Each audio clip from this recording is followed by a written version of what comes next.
Welcome everyone, and good morning. My name is Norm Horofker, and I'm proud to be the minister of this congregation, the Universalist Unitarian Church of Halifax, established here in this city in 1837, the only UU church east of Montreal with a full-time minister. Jessica Friesen is our music director, Marie-Claude Leroux is our director of religious exploration, and this morning Paul Galbraith is our technician and director. Thank you all.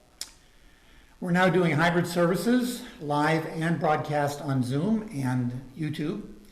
So anything that's said here or any noise made in the sanctuary will be picked up and sent out over Zoom and recorded. Therefore, I ask those in the sanctuary to remain quiet to the extent possible.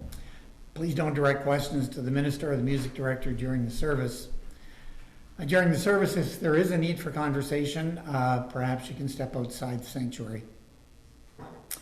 For people joining on Zoom, please stay muted unless or until you are part of the service. And thank you for doing that. During the service today, the chat function will be open, and I invite you to extend your hospitality to say hello to anyone, especially someone you may not recognize or have not seen for a while.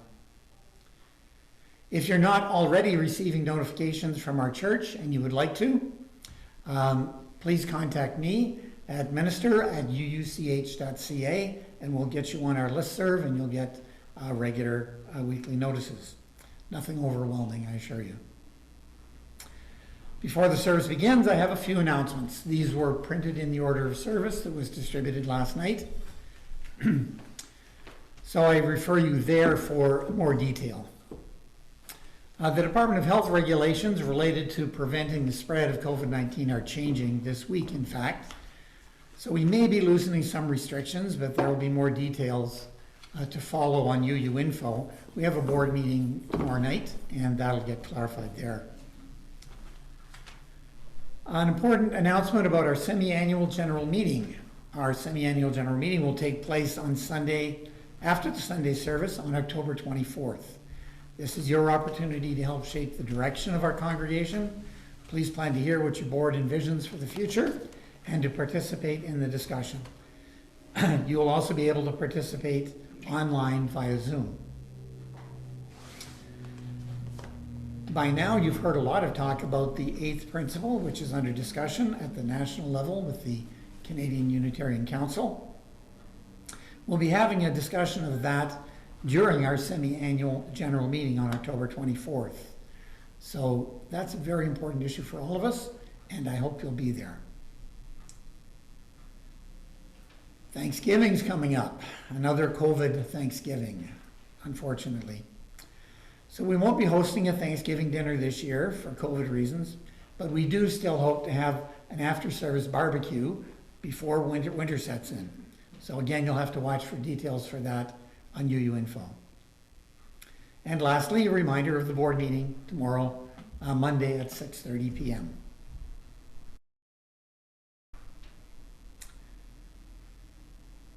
Every week, we acknowledge that we are on the unceded territory of the Mi'kmaq peoples. We also acknowledge that we're facing a worldwide climate crisis. And the two elements are related. The Mi'kmaq people lived in harmony with the land for thousands of years, and they saw and honored the spiritual value of things like rivers and lakes and wildlife. The settler culture that spread throughout the land has its roots just a few hundred years ago in the so-called Enlightenment in Europe. In this worldview, lakes and land and rivers and wildlife have been seen as an infinite resource to be consumed.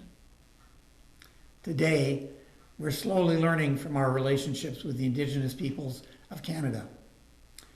Perhaps you saw the news coverage. The Metashiku-Shipu, or Magpie River in Quebec, is the first river in Canada to receive legal personhood.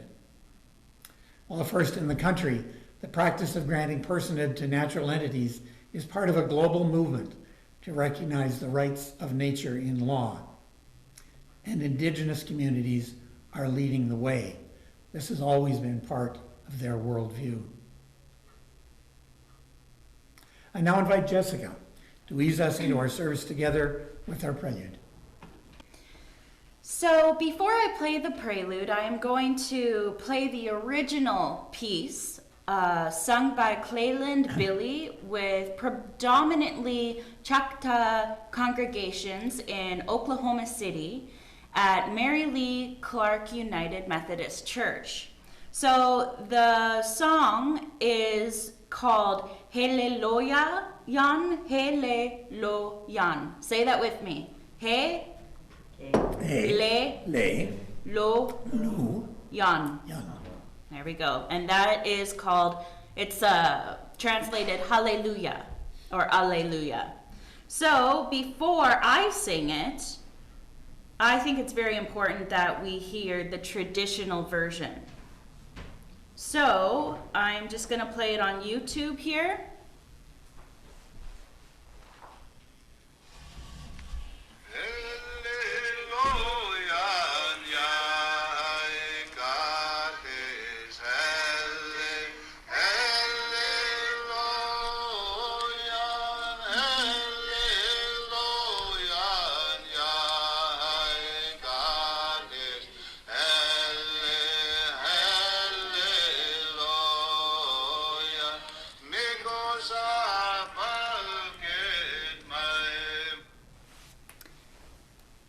There's much more to the piece.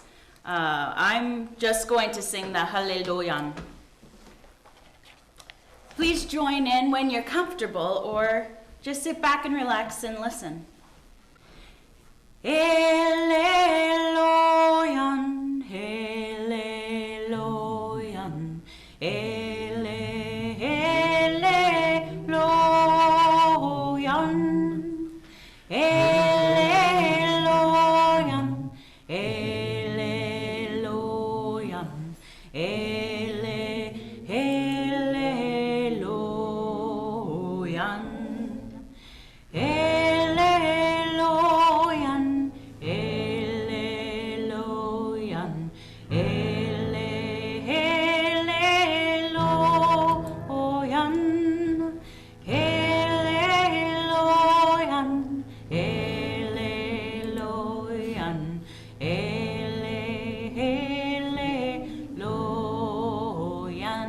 Let's do that one more time. I want you to close your eyes at home.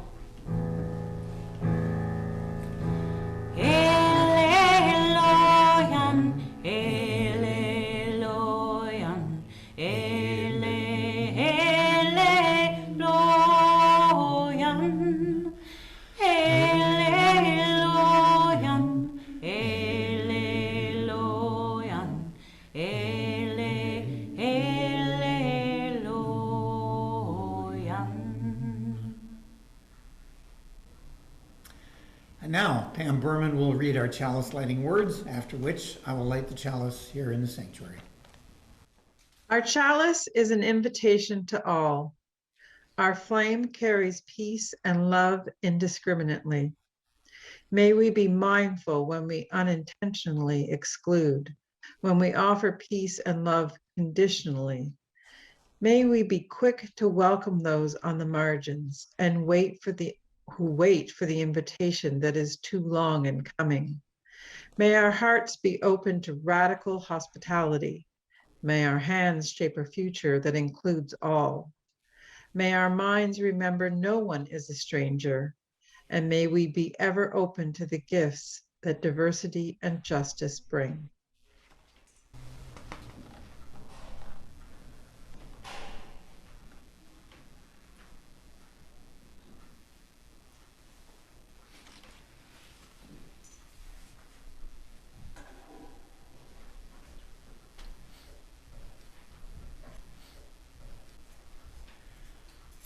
The words of one of my favorite songs include this phrase: "We are living and we are dwelling in a grand and awesome time." We human beings have developed amazing technologies that allow us to communicate to one another instantly around the globe. Technologies that allow us to manipulate at the molecular level the immune system within our bodies to prevent deadly viral infection. Our accomplishments in the scientific sphere go on and on. But we seem to be losing sight of the spiritual values that should be guiding the use of this technology. We need to remember where we came from. We need to rediscover those values and turn the world around. As Jessica leads the opening hymn, please sing with gusto. We can turn the world around. It's already happening.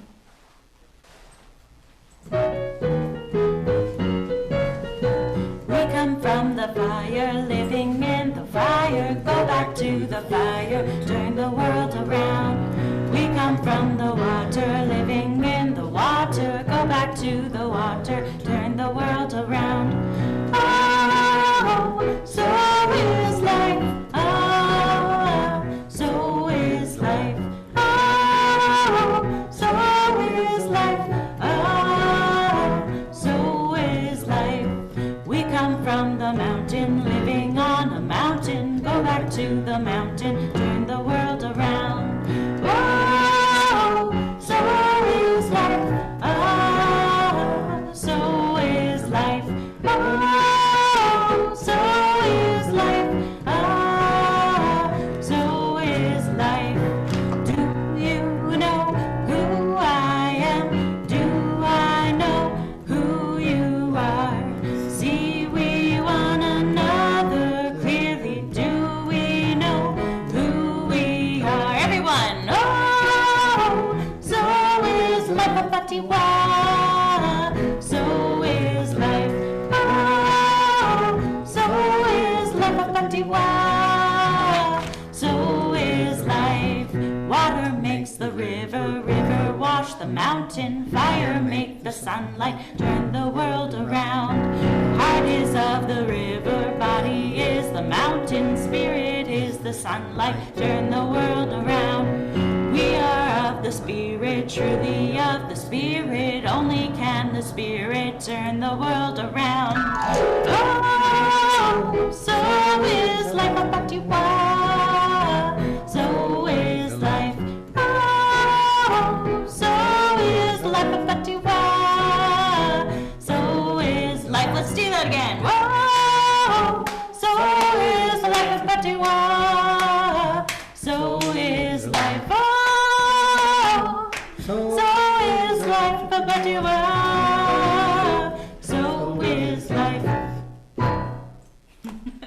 Thank you. We're turning the world around. And now I'd like to introduce Marie-Claude Leroux, our Director of Religious Exploration, who has a time for all ages for us this morning.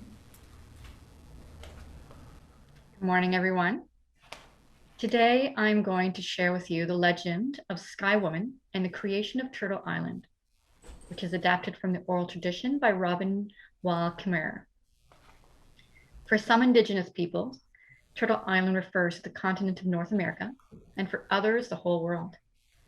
The name comes from various Indigenous oral histories that tell stories of a turtle that holds the world on its back.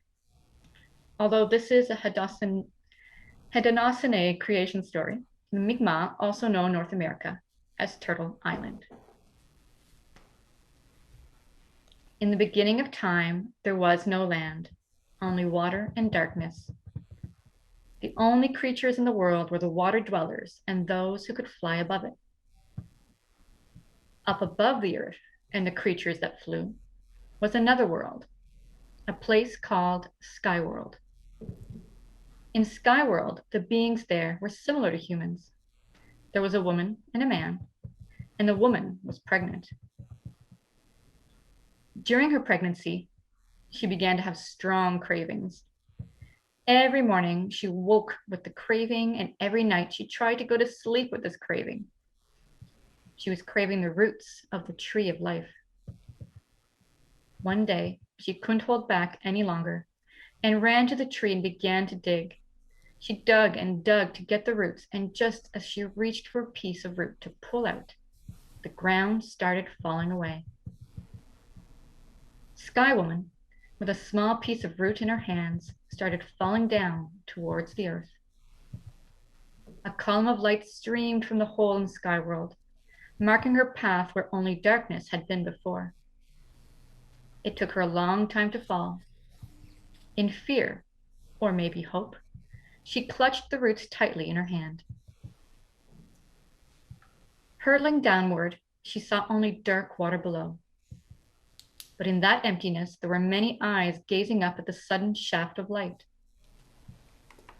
They saw there a small object, a mere dust mote in the beam.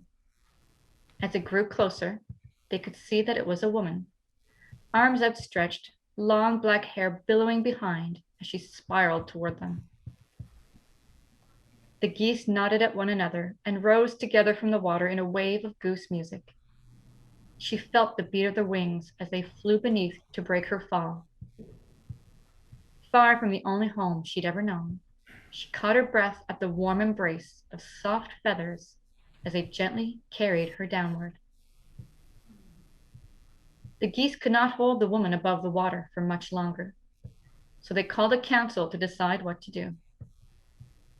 Resting on the goose wings, she saw them all gather: loons, otters, swans, beavers, fish of all kinds.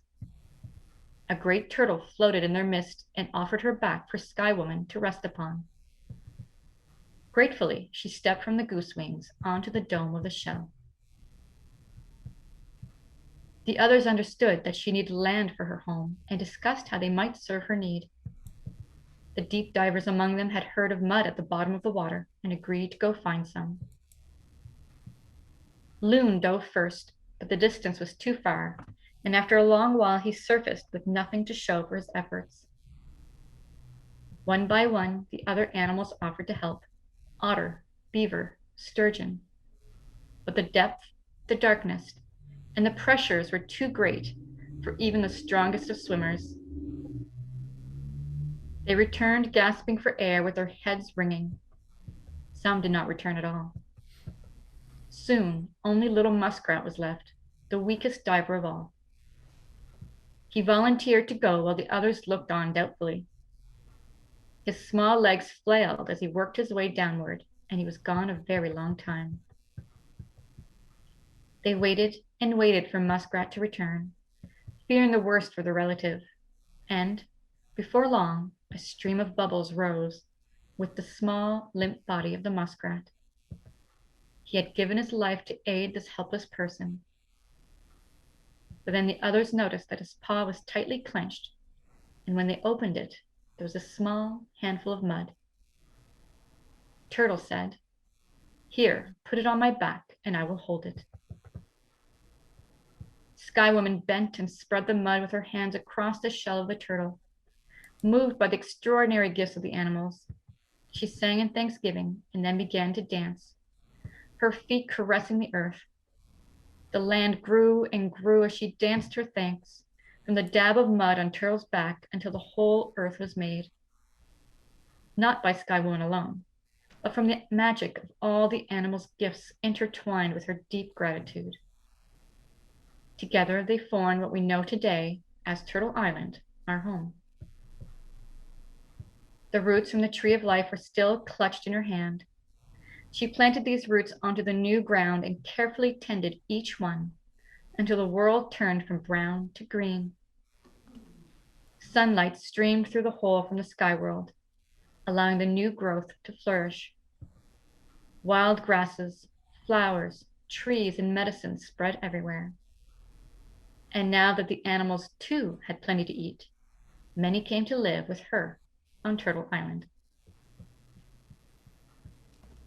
Early Maritimers have been living in this corner of Turtle Island for over 10,000 years and call themselves Nook, which means the people. Today, the people are known as Mi'kmaq, from their word Nigma, meaning my kin friends. For the next few weeks, The Religious Exploration Program is focusing on learning about the need for truth and reconciliation while exploring Mi'kmaq heritage. Over the past 2 weeks, we went to the Millbrook Cultural and Heritage Center and recognized Orange Shirt Day with symbols of support. Small steps in cultivating a relationship with our kin friends. Thank you. And thank you, Marie-Claude. An interesting story I'll have more to say about. Jessica will assist now as we take this time to reflect our joys and sorrows. It's a sacred time in our service. It's a time that we set apart to honor the joys and the sorrows that you, the congregation, are living, and to acknowledge the mutual support of our community. As we usually do, Jessica will light one candle here for those here with us and in our thoughts who are struggling mentally, physically, financially, or emotionally. And we'll light a second candle for all the joys that are here in the room, the big joys that come along only infrequently, and the little joys that we're blessed with every day if we're able to see them. I'd ask if there's anyone in the sanctuary who would like to light a candle this morning. If you would, come forward and you can speak from behind the lectern here.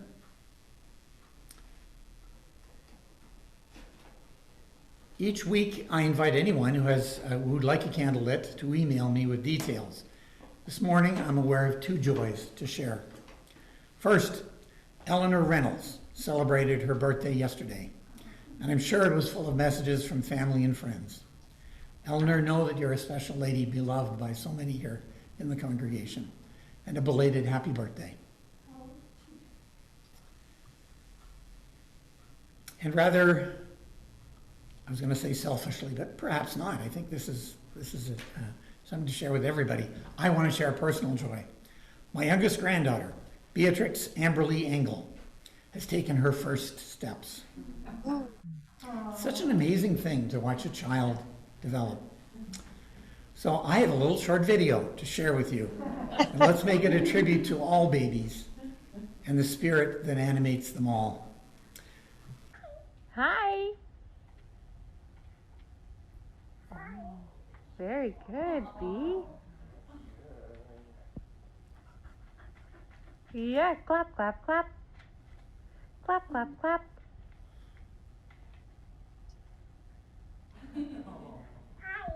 Hi. Look at you go.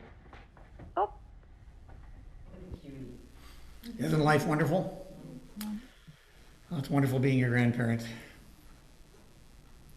Later, when we stop the live streaming on YouTube and before the coffee hour begins, I'll invite anyone else to share a joy or a sorrow and have a candle lit if they would like to do so.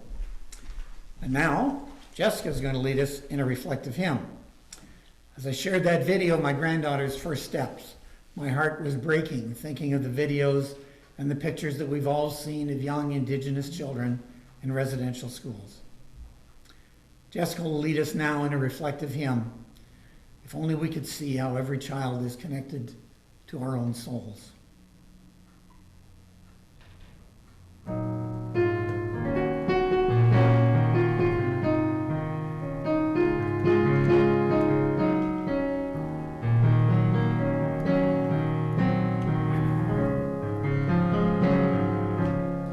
How could anyone ever tell you you were anything less than beautiful?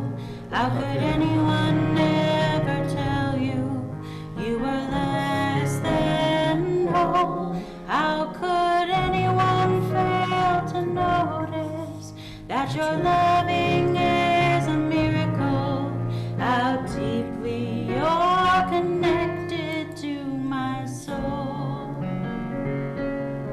Let's do that one more time.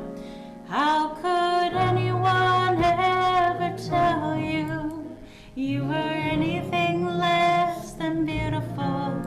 How could anyone ever tell you you were less than whole? How could anyone fail to notice that your loving is a miracle? How deeply you're connected to my soul.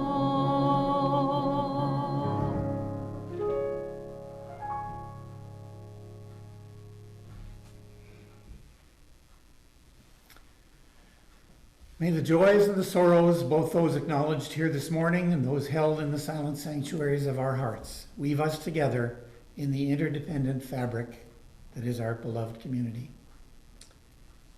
And now I invite Pam Berman to present a reading for us all. This prayer was written by the Reverend Marjorie Bounds Wheatley, who is of African American ancestry, and her husband, the Reverend Clyde Grubbs, who is Cherokee. O great creative spirit, the road of history is long, full of both hope and disappointment. In times past, there have been wars and rumors of wars, violence and exploitation, hunger and homelessness, and destruction of this earth, your creation. We have now become a global village with a growing realization of how fragile this earth is and how interconnected we are to each other and to all creation. We cannot continue to live in the old way.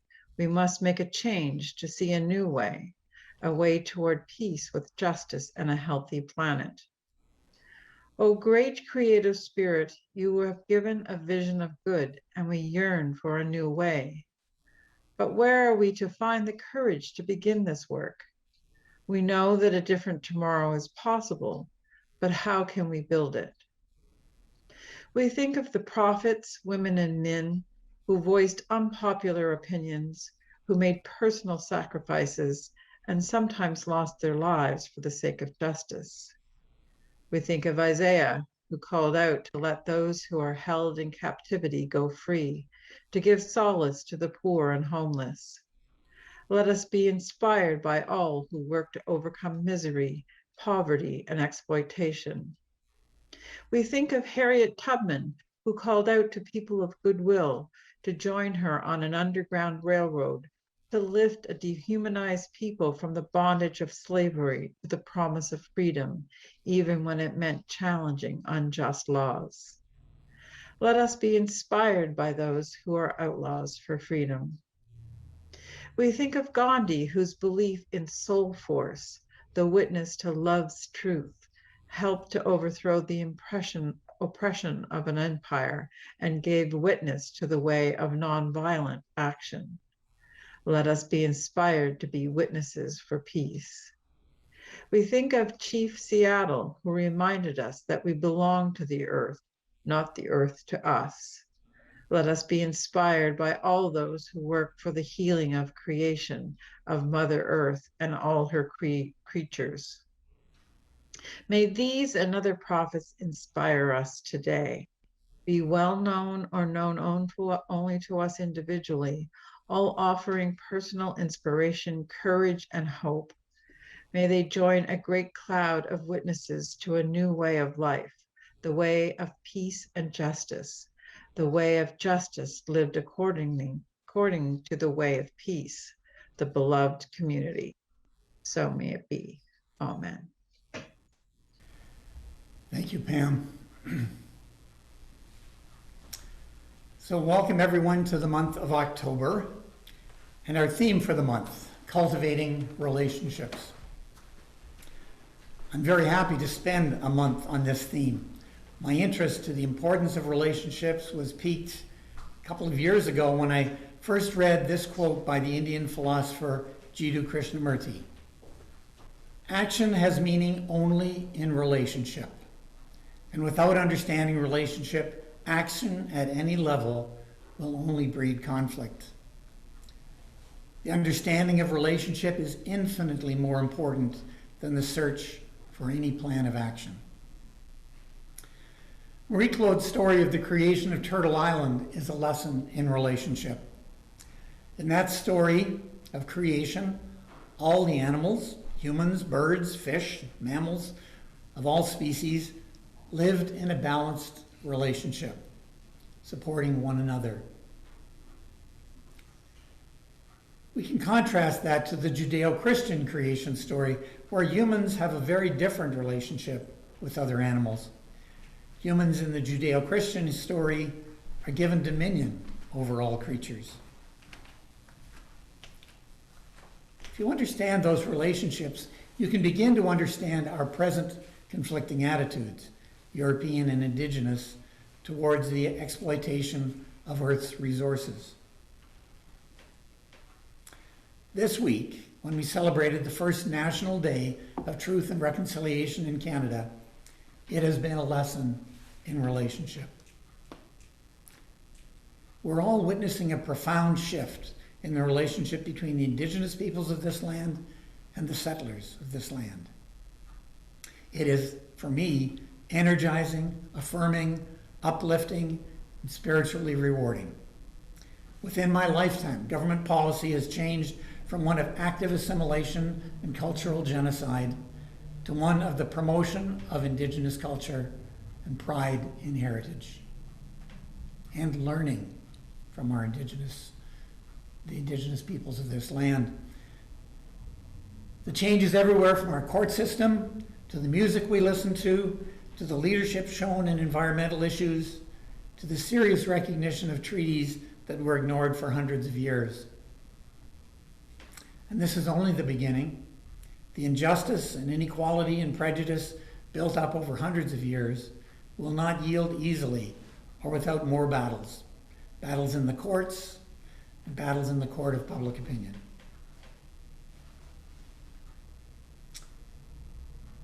How does that make you feel? How did you feel on September 30th? What's your relationship to this changing landscape? Observer or participant? A little recent history. The tide began to turn in 1991. The Royal Commission on Aboriginal Peoples was a Canadian Royal Commission established in that year with the aim, and I quote, investigating the relationship between Indigenous peoples in Canada, the Government of Canada, and the Canadian society as a whole. It was launched in response to status and rights issues brought to light following the events such as the Oka crisis, the failure of the Meech Lake Accord. For some of you, that may sound like ancient history, but these were major, major crises in Canada. And we had the wisdom as a country to realize that the Oka crisis or the Meech Lake Accord failure or other similar conflicts between Indigenous people and settlers could not be resolved without an understanding of our relationship and a change in our relationship. The Royal Commission on Aboriginal Peoples led directly to the residential school settlement, and that led to the Commission on Truth and Reconciliation. In the fall of 2017, this congregation established our own Truth, Healing, and Reconciliation team. This was in response to a program developed by the Canadian Unitarian Council. Our team eventually presented 10 sessions or workshops of about 20 members, friends, and friends of the congregation. And we were absolutely blessed to have Debbie Eisen of the Mi'kmaq Native Friendship Center to act as our facilitator. Without that relationship, we would have been lost. We would have been talking to ourselves. The work of that team, Truth, Healing, and Reconciliation here in the congregation, continues today. We've been learning more about the issue of Mi'kmaq rights to a livelihood from the fishing industry and how that is playing out, and how the relationship between the Indigenous peoples and the Government of Canada is being, I want to say, manipulated by the Government of Canada. And in addition to that team, we now have a separate team working on issues related to dismantling racism. This work is difficult and it's challenging, especially so given that we have little experience cultivating relationships with the Indigenous and the Black community. In addition, the work of cultivating relationships is time consuming and it requires intentionality. In my own case, it's taken me since last December, when I first had the opportunity, till 2 weeks ago when I sat down for lunch with Reverend Wallace Smith. He's the minister of the largest historical black church in Nova Scotia, St. Thomas Baptist in North Preston. His church and my church were established in the early 1800s. And over lunch, we agreed that this was likely the first time that the ministers of these churches had met one with the other for conversation. If we're going to make progress on resolving the issues that plague and divide us, we need to do the work of cultivating relationships across cultural and socioeconomic boundaries. Like all work, it can be difficult. But like all work worthy of our effort, it is rewarding. I'll return in a moment with some concluding remarks, but now I'd like to share with you, during an interlude, a music video by Buffy McNeil. It's getting wide coverage. If you've already heard it, I know you'll appreciate hearing it again. The artist is Buffy McNeil. She was born in Arishat, Cape Breton. Her musical roots are inspired by her mixed-race ancestry of Scottish, Acadian, and Mi'kmaq. Nothing more Nova Scotian.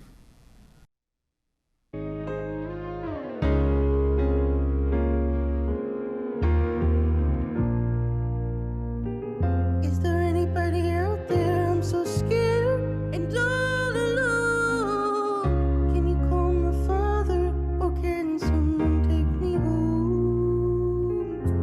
It's so dark in here and shadows fill the room. Oh, Father, can you help me?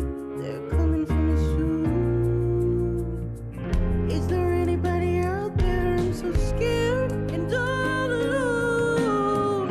Can you call my father, or can someone take me home? It's so dark in here and shadows fill the room. Oh, Father, can you help me? They're coming for me soon. Somebody pray. Ooh, somebody pray. Ooh, somebody pray. Take me home, I have to get back to my mother. Someone come and save me and my little brother. There's no way that I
Somebody pray.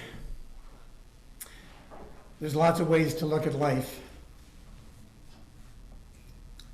Our life, our entire life, can be a prayer. And one way to see life is that it's really all about relationship.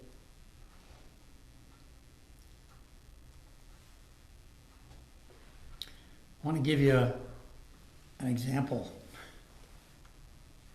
Here's a thought.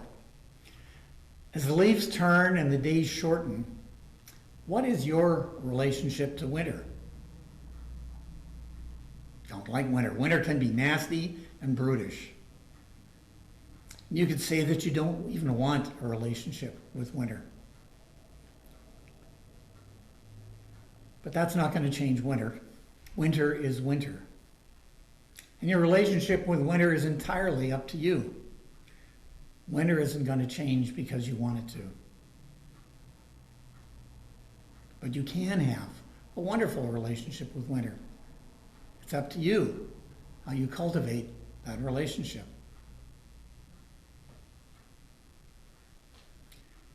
Now let me ask you another question that you might not have thought much about. What is your relationship to Unitarian Universalism? With that question, I'm not asking you what your relationship is to the Universalist Unitarian Church of Halifax, or even what your relationship is to the Canadian Unitarian Council.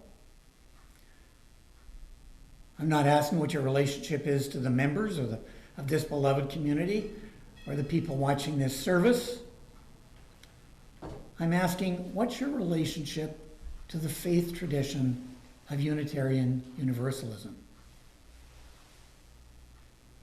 Do you feel like you belong proudly to that tradition, to a faith tradition that has an important message for the world? I paraphrase John Ruskin here. When a community is wrapped up in itself, it makes a pretty small package.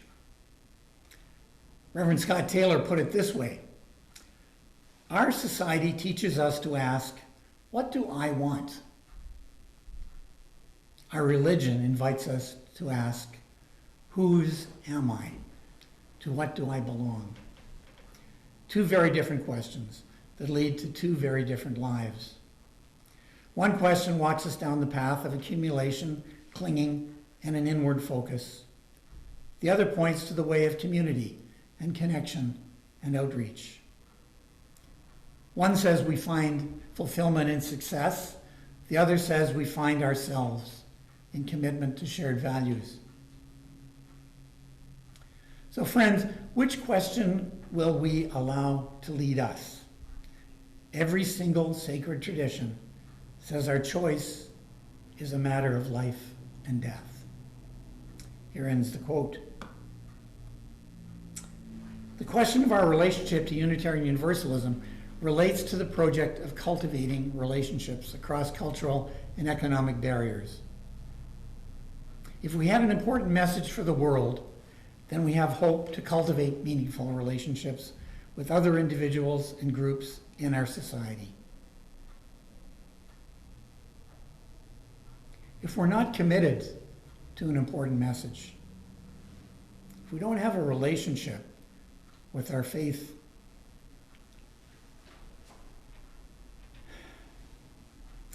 then do we have hope to cultivate meaningful relationships?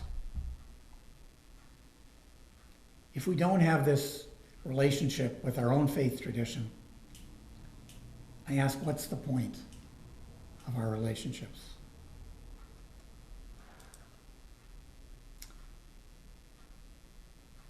I'm going to ask Jessica to play a little music for us. Thank you, Jessica.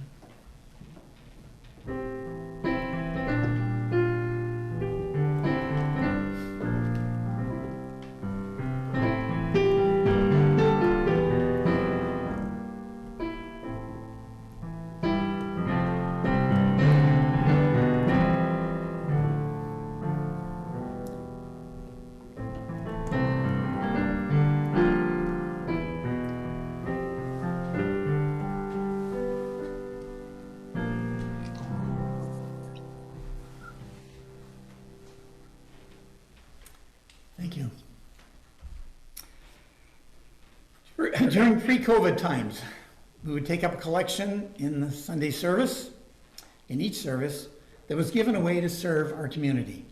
One of the beneficiaries of that process was the free Saturday brunch program here at the church.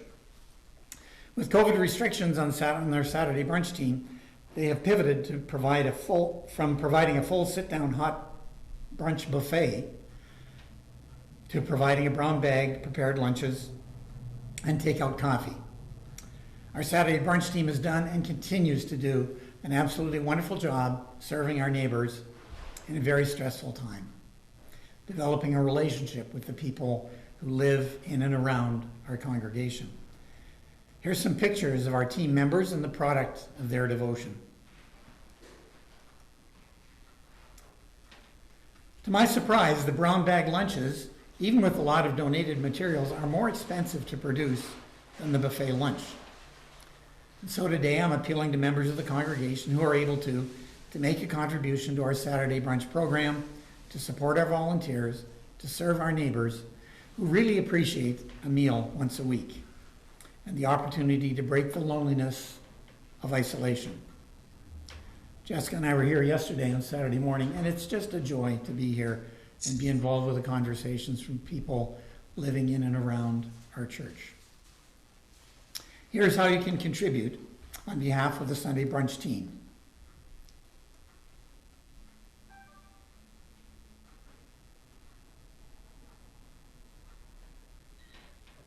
Our closing hymn is one of hope and joy. Please pay attention to the words. Over to you, Jessica.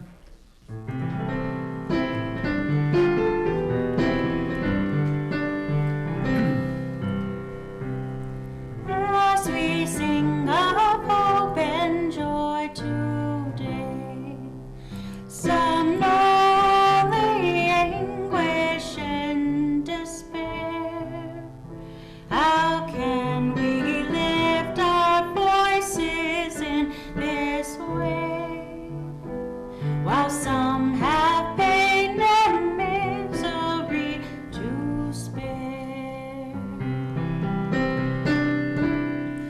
If a crumbling world we would renew, we must sing no ordinary song. Peals from a noisy gong will never do. In every breath compassion must belong. Let this song our greatest hopes contain. Laughter of a well-fed child it's true. Roofs over every heartbeat its refrain. It's harmony from peaceful cities.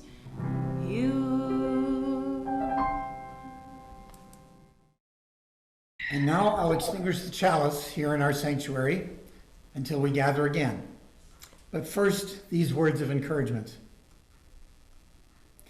If we have any hope of transforming the world and changing ourselves, we must be bold enough to step into our discomfort, brave enough to be clumsy there, and loving enough to forgive ourselves and others. May we be a people of faith, be granted the strength to be so bold, so brave, and so loving. Amen.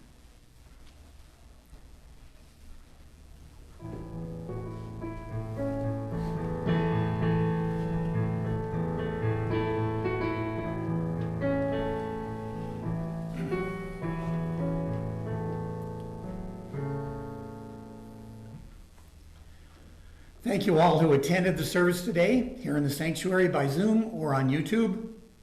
I'll say goodbye to those who joined us on YouTube now as we end our live streaming. For those who joined by Zoom in a few minutes, we'll return to sharing joys and sorrows, followed by our virtual coffee hour. Thank you again. The streaming service will now end.